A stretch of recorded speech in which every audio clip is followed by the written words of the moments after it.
Good afternoon and welcome to Ballots Bagels, Conversations with Trusted Election Sources, a series from the German Marshall Fund's Alliance for Securing Democracy, where we'll discuss the security of U.S. elections in the lead up to the 2022 midterms with the people who help protect them. My name is David Levine, and I'm the Elections Integrity Fellow at the Alliance for Securing Democracy and your host.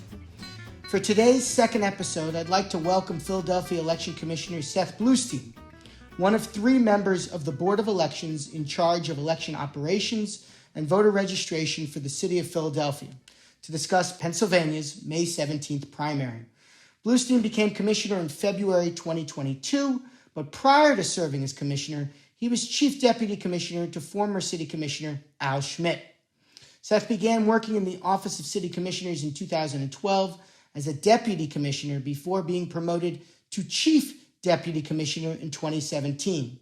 From 2018 through 2021, Seth also served as the department's chief integrity officer, so he's no stranger to election administration. If you tuned into hearings about Pennsylvania elections or even read reports about them shortly before they took place, you could be forgiven for thinking that the state's recent primary had a chance to be a fiasco. Nearly 36 senior election officials from across the state had left their posts since January 2020, many of whom were replaced by less experienced officials. Pennsylvania voters were able to vote by mail in the primary, but only after a contentious court battle, false allegations about the state's mail voting processes, and less access to drop boxes than expected in some areas, raising concerns about potential voter confusion. And of course, there were questions about whether candidates, election officials, and others would question outcomes of primary races in 2022, like some continue to do regarding the 2020 presidential election. Despite all of this, though, Election Day in Philadelphia appeared to go pretty smoothly. And I look forward to discussing this and more with Philadelphia Commissioner Seth Bluestein. Seth, thanks for joining me. Thanks for having me. Seth, let's jump right in. A number of election officials have noted the sharp contrast between administering elections now and before the 2020 cycle. Something, frankly, you've experienced firsthand. In a recent Wall Street Journal story, you put it this way. When we started working in election administration, we were told that it was a boring job. That was not the case in 2020. Here's what was your case. During the 2020 presidential election, police were stationed outside your home to protect your family because of all the threats you received. And since that election, you've upgraded your home security system. Your former boss, Al Schmidt, received graphic threats to kill his family that named his children and included his home address and picture of his house. And both of you withstood countless personal attacks because of your commitment to fairness and telling the truth about elections. I'd like to start off by providing you an opportunity to tell our listeners a bit about your initial motivation for becoming an election administrator, and then, frankly, given those threats, can you tell us why you decided to step into your former boss's role after he stepped down earlier this year? Sure. So in 2011, former Commissioner Al Schmidt was running for the city commissioner position against a 16-year incumbent Republican commissioner. And while I was in grad school at Penn for public administration, I worked on former Commissioner Schmidt's campaign as his field director, campaigning across the city for transparent, more efficient, and secure elections in Philadelphia. At that time, the election system in the city hadn't been upgraded for decades, and we won that election in 2011. I finished grad school in December and joined the commissioner as his deputy commissioner when he was inaugurated in 2012.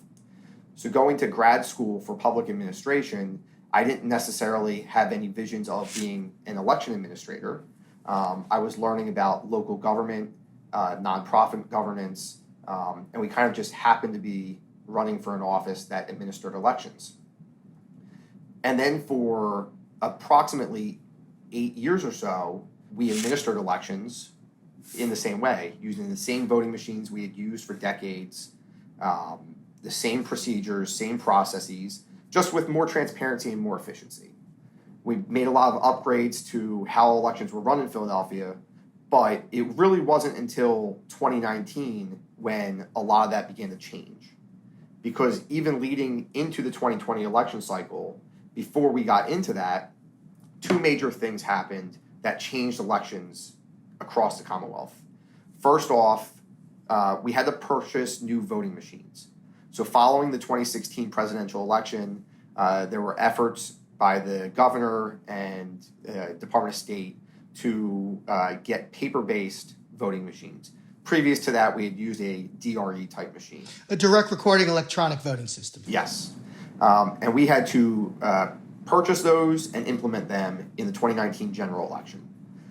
At the same time as we were implementing a new voting system, the legislature passed and the governor signed Act 77, which made a number of changes to the state's election code, but predominantly the main thing that it did was allow for no excuse vote by mail, which had never occurred in Pennsylvania before.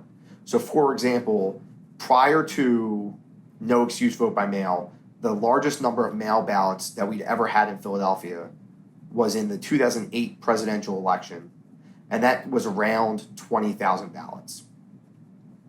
We saw many, many times that number in 2020. And just for our listeners, no excuse absentee means that a voter is able to request a mail ballot without having to provide a specified reason. So going into 2020, we had that new law on the books, and the primary election, because of COVID, was moved to a later date.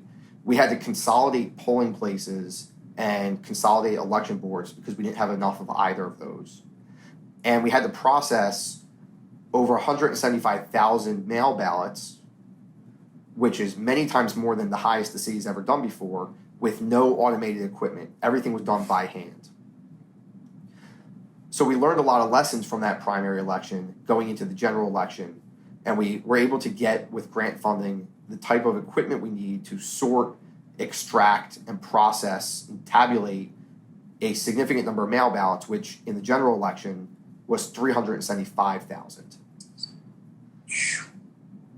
And while doing that, we also had to contend with a campaign of misinformation and disinformation related to voting in Philadelphia, which combined with the Act 77 procedures, which don't allow for pre-canvassing prior to Election Day, opening up a window for threats to elections officials, because the former president was encouraging his voters to not vote by mail.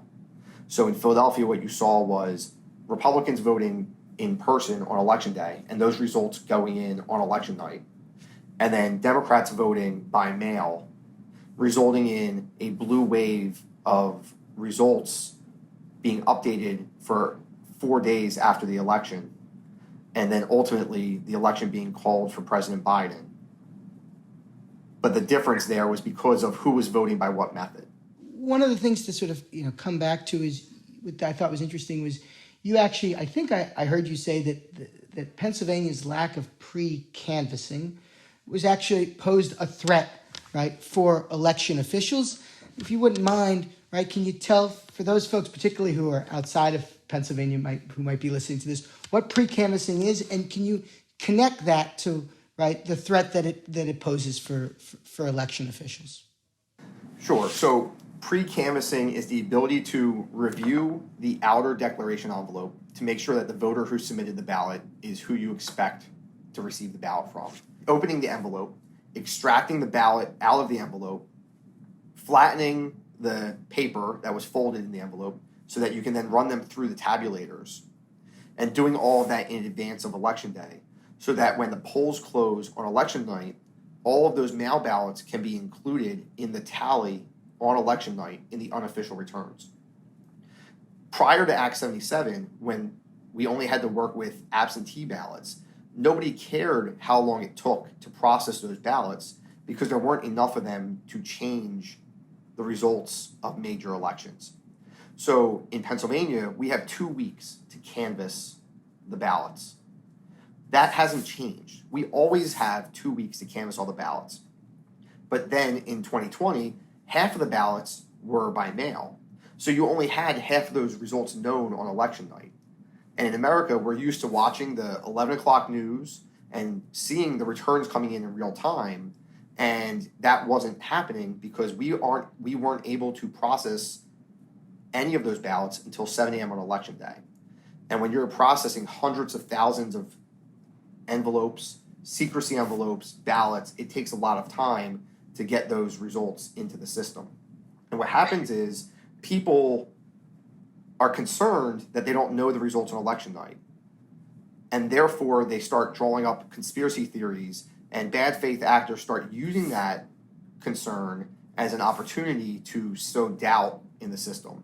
And that doubt and distrust is what leads to threats against election officials. That makes total sense. And of course, what you're talking about is something that the FBI and CISA, right, almost said verbatim in an advisory they put out in advance of the 2020 election. Of course, they had foreign actors and cyber criminals in mind, not necessarily domestic threats, but it's equally applicable. One of the other things, just to sort of keep going on this line of questioning, is not only does being able to pre-canvass ballots ahead of Election Day help ensure that you get results more closely after the polls close, but it's my understanding that, in fact, it can help identify issues with mail ballots potentially earlier on. There appears to have been an instance of this in the most recent primary in a different county in Pennsylvania. I was hoping you might be able to talk to that issue a little bit as well, to talk about why pre-canvassing, right, may also be helpful in that respect. Yeah, that's a great point. So in Lancaster County, it turns out that there was a printing error and the ballots were unable to be scanned by the tabulator.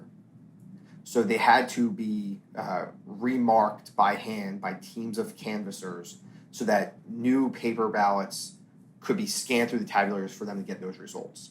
And if we had been allowed to pre-canvass those ballots prior to Election Day, that problem would have been found much earlier, and they could have been better prepared to handle that problem on Election Day if they had known about it. And my understanding is they went through all the proper logic and accuracy testing procedures, and the logic and accuracy testing of the test deck ballots was fine, but then the printer made an error after that led to this issue. Thanks for sharing that information. I mean, it's worth noting, of course, that obviously that wasn't an issue that was experienced in Philadelphia, but, it's certainly something that other jurisdictions, of course, could encounter, and another reason to have pre-canvassing. It is worth noting, though, that the fight over mail-in voting, in some ways, right, while it played out at the state and national levels, there were aspects of it that touched on Philadelphia. You haven't been entirely immune from the conversation, right? Shortly before the primary, the Philadelphia Inquirer published a story, right, detailing how Philadelphia was struggling to provide mail ballot drop boxes and satellite election offices to its voters on as equal a basis as it did during the 2020 presidential election. I was wondering if you could walk through some of the challenges Philadelphia has had expanding that mail ballot drop box program since 2020 and how that impacted the primary, and then what you guys are looking to try and do going forward to try and give yourself the best chance for success with regards to that part of the election process. Yeah, so in the 2020 general election, we were able to utilize the grant from CTCL to purchase a lot of the automated equipment I described earlier for processing ballots in-house more efficiently. But we also received funding that allowed us to purchase drop boxes and to hire temporary staff to open up what is called in Pennsylvania satellite election offices. Satellite election offices essentially are a Board of Elections office where you can go and register to vote, or you could apply for a mail ballot. Those mail ballots could be printed, and you could have the choice of either having it mailed to your house or being handed that ballot on the spot over the counter. And then when you receive that ballot, you then have the further choice of marking it on the spot and turning it back in, or taking it home with you and mailing it in or putting it in a drop box later. So it is allowing government services to be provided not just at City Hall, but at other offices throughout the city. So in 2020, when we are placing drop boxes and satellite election offices, you have to determine what resources should go in what parts of the city. And they need to be spread geographically, dispersed throughout the county, but also you have to put a little bit of thought into the equity of, well, what voters are going to be using which services more. So in parts of the city that had very high mail ballot request rates already being sent to their house, they need drop boxes because those voters have the ballots in hand and they need somewhere to put the ballot back in. because at that time, if you remember, there were a lot of questions about the Postal Service and whether or not those ballots would get back to us efficiently enough. In neighborhoods that have a lower request rate for mail ballots, neighborhoods that historically have not voted by absentee very much, they needed more in-person services so that they felt comfortable going into an office, interacting with a staffer, requesting a ballot, and then being able to fill it out. So the downside to that is we had a really broad equity-based system in 2020 that we no longer have because we no longer have funding for satellite election offices. So the drop boxes are still where they were, but those gaps that were filled in by satellite election offices are now empty. I really appreciate that. And just a point of clarification, there was obviously a lot of back and forth in the run-up to the primary over the security of drop boxes. My understanding was there were at least a couple of Pennsylvania jurisdictions that either eliminated or scaled back them because they alleged that there were concerns over potential fraud or security-related concerns. Were either of those two things a factor in the decisions that Philadelphia made in terms of where it chose to have its drop boxes for the 2022 primary? So the drop boxes that we have for the current primary are in the exact same locations they've been for the past 2 years. One of the requirements from the Department of State's guidance is to have a security camera on the drop box that can record the activity, and that recording can be conserved and saved for at least 60 days. So our limitations on where drop boxes can go are limited by our ability to get these cameras set up, networked, and save the footage of what is going on at that drop box. So, expanding to more drop boxes is going to take, an expansion of the camera network first and foremost to be able to do that. Gotcha. No, I appreciate that point. One of the things we've obviously touched on a couple of places where there were issues in the Pennsylvania primary, but I also think it's worth touching on there were some successes. I think it was as of 5 o'clock on Election Day, I checked out the Philadelphia District Attorney's Election Task Force Twitter handle, which of course I think I was probably about one of 9 followers on, but I did anyway. And I think I saw a total at that point in time of something like 18 minor issues that were being reported. As a former election administrator, right, who worked in jurisdictions of 250,000, 500,000, 18 is an insanely small number. That undoubtedly, that low number of reported issues is undoubtedly due in part to the primary being a smaller election than other elections, but it almost certainly was due in part to the work of you and your colleagues, to be fair. And I was wondering if you could tell our listeners a bit more about this success and others that the city of Philadelphia achieved during the primary and how you're looking to build upon those for future elections. Yeah, Election Day, this past primary, was extremely successful. There were very few incidents that occurred. The biggest issue that we saw, which is common across the country, was a shortage of poll workers. In my experience, the level of interest of poll workers fits with the level of interest of voters. So in a higher turnout election where voters are more engaged, poll workers will be more engaged. And our team put a lot of work, as they do every election, into recruiting and training poll workers to fill some of those gaps where experienced poll workers may not be coming out. But there's always going to be those gaps. And on Election Day, we put a lot of effort into making sure that we got backup poll workers out to those locations where they needed to go to get those polling places up and running. And that was by far the hardest part of Election Day, and everything else went extremely well. One of the things, just as a follow-up to that, is that I think some folks have raised concerns that the exodus of either election officials and election workers in response to threats, harassment, abuse, right, that folks like you and others have suffered would lead to, right, replacements that either were less experienced to fill the gap or perhaps rogue officials or workers that could raise questions about how smoothly the election would be administered. I was wondering because it strikes me that you guys were dealing with that a little, but that you still had a really smooth election run. What did you do to compensate in some cases for having potentially less experience in some places than maybe previous elections? Yeah, what we usually do is if there are less experienced poll workers in certain locations, we'll take full-time staff from the Board of Elections and we'll send them out and help them get the machines set up, do another refresher training on the ground as they're setting up the polling place, and then help them break down the polling place afterwards to get the results from the machines.